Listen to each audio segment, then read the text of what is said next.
Lottery পদ্ধতি বাতিল করে ভর্তি পরীক্ষার মাধ্যমে শিক্ষার্থী ভর্তির দাবিতে পাবনার ঈশ্বরদীতে বৈষম্য বিরোধী শিক্ষার্থীদের শিক্ষক ও অভিভাবকদের সাথে মতবিনিময় সভা অনুষ্ঠিত হয়েছে।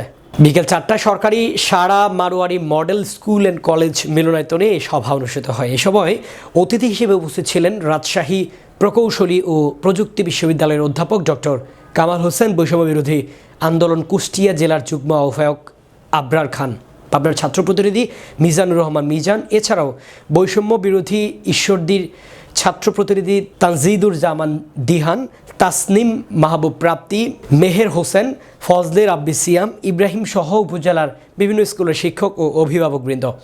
এ সময় বক্তারা বলেন, আমরা আগের নিয়মে মেধাভিত্তিক ভর্তি কার্যক্রম চাই। বর্তমানে লটারি একরকম জুয়া, এই জুয়া প্রথা শিক্ষার ক্ষেত্রে বাতিলের দাবি জানান তারা।